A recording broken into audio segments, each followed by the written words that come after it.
বাবা মার অবাধ্য হয়ে কোনো মেয়ে যদি পালিয়ে একাই বিবাহ করে সেই বিবাহ কতটুকু জায়েজ?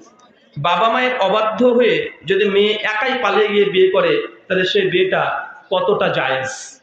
এখন আপনি বলেন তো, ওই মেয়েটাকে প্রশ্ন করবেন, তুমি যখন বড় হয়ে যাবে, মা হয়ে যাবে, তোমার মেয়ে পালিয়ে গিয়ে বিয়ে করলো, এখন তুমি কি ফতোয়া দিবে? ওকে জিজ্ঞাসা করবেন মেয়েটাকে।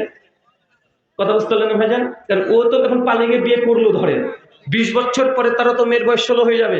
16 বছরের মেয়ে যদি এখন হ্যাবলার বেটা পলটার সঙ্গে যদি পালিয়ে গিয়ে বিয়ে করে, তাহলে ওই মেয়েটা কি ফতোয়া দিবে তার মেয়ের জন্য?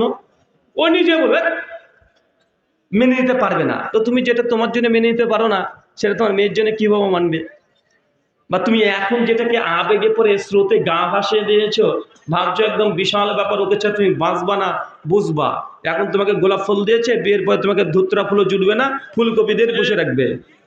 কি দিবে বলেন তো ভাইজান?